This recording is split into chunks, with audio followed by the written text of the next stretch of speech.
Ladies and gentlemen, after almost 20 years, our first guest will be returning to the world of late-night television with a new version of the Arsenio Hall Show. It premieres this Monday night. Ladies and gentlemen, welcome back, Arsenio Hall. Here he is.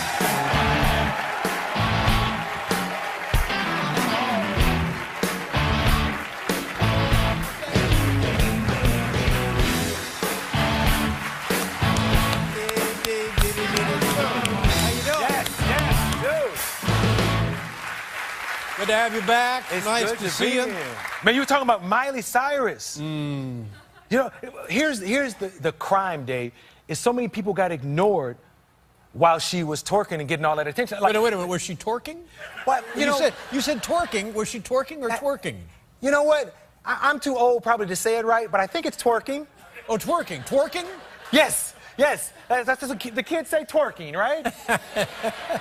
Hey, she raised a few eyebrows.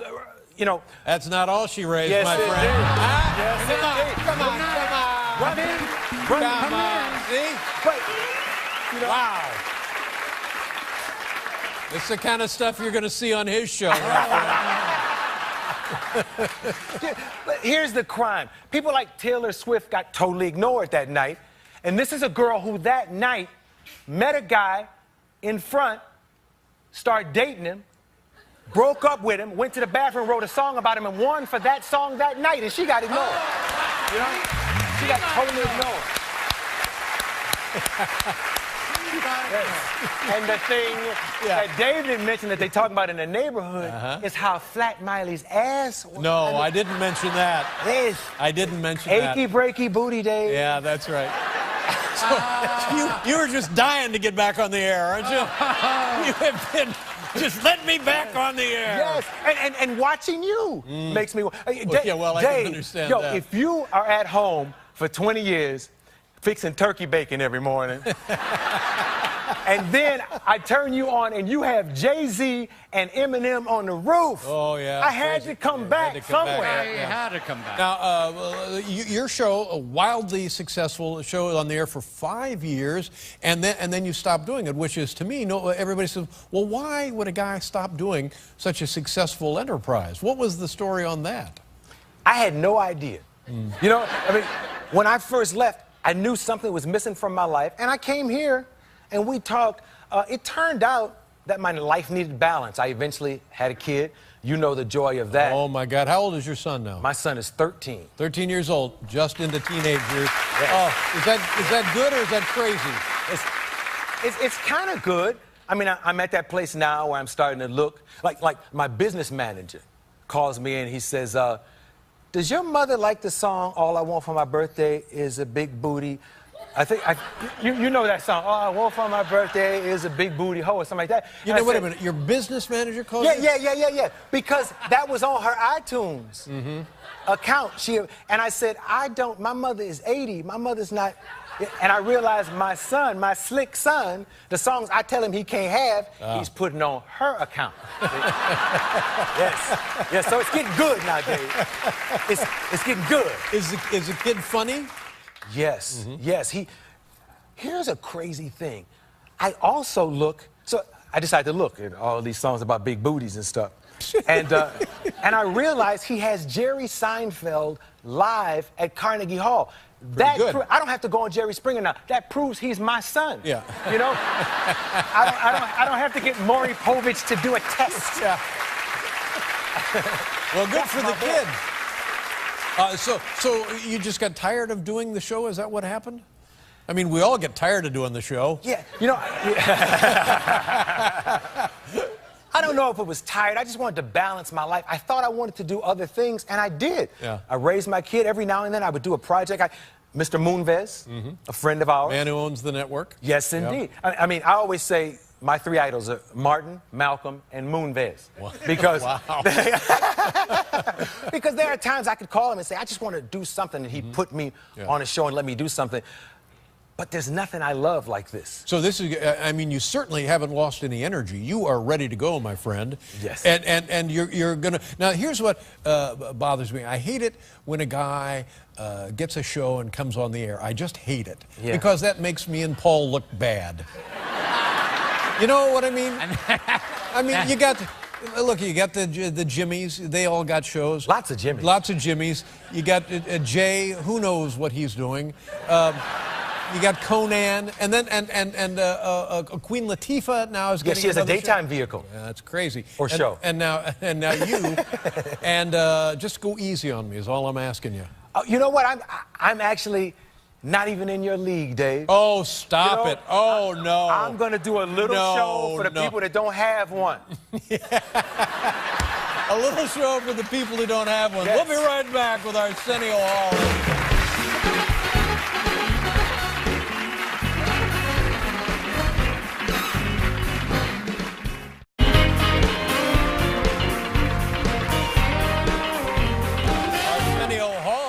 Gentlemen, welcome back. Nice to have you back here. What a building, Dave. Oh, it's a tremendous building. That building, man. I remember as a kid growing up, like sometimes I'll look in my audience and I'll see somebody famous and I'll say, Dr. Dre, stand up. That came from this building, from seeing Ed Sullivan say, there's Diana Ross. Stand up, Diana Ross. You know, remember those days? Yes, I do. Gosh. I mean, it goes on, and even before the Ed Sullivan show, before it was the Ed Sullivan Theater, it was a living, breathing Broadway theater where musicals were performed and all other manner of theatrical production. So this building has a long, long storied history, including pre-television. Yeah, somebody, as I was on the elevator, somebody said, elephants in the basement, and they laughed. I don't know what that means. I don't either. Okay, okay. It may be, I don't know, is that an old show business expression? Well, I think Ed used to have elephant acts on the show, and they would bring them down to the basement. That was their green room. In the basement, yeah. Now, what kind of a show will you be doing? Will there be elephants on your show? I have no basement. But you know, it's the same show, Dave. Less hair, less shoulder pads. Now, let me just ask you about that, because it's none of my business. Yes. But if you were to take off the hat, Yes. what are we looking at? A little gray. That's all right. Yeah, I got a little gray in there. Let me see the whole. But now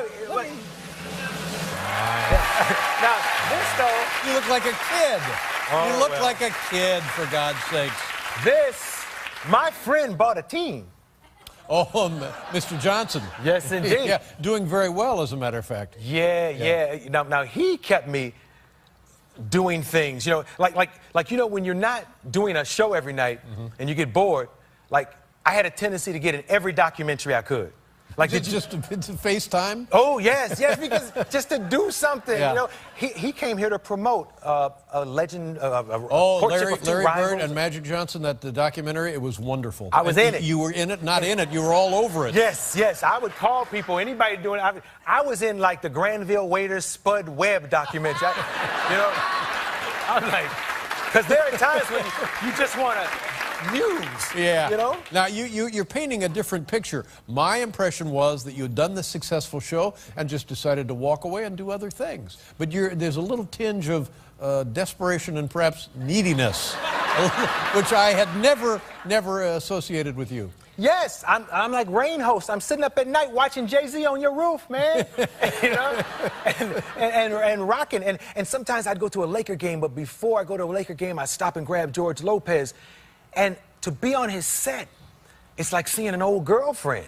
You know, I mean, I love doing the show. His set, as I recall, was like a shopping mall. It was enormous. It was a big set. Yeah. Yeah. It took a while to go say hello to his musical director. Yeah.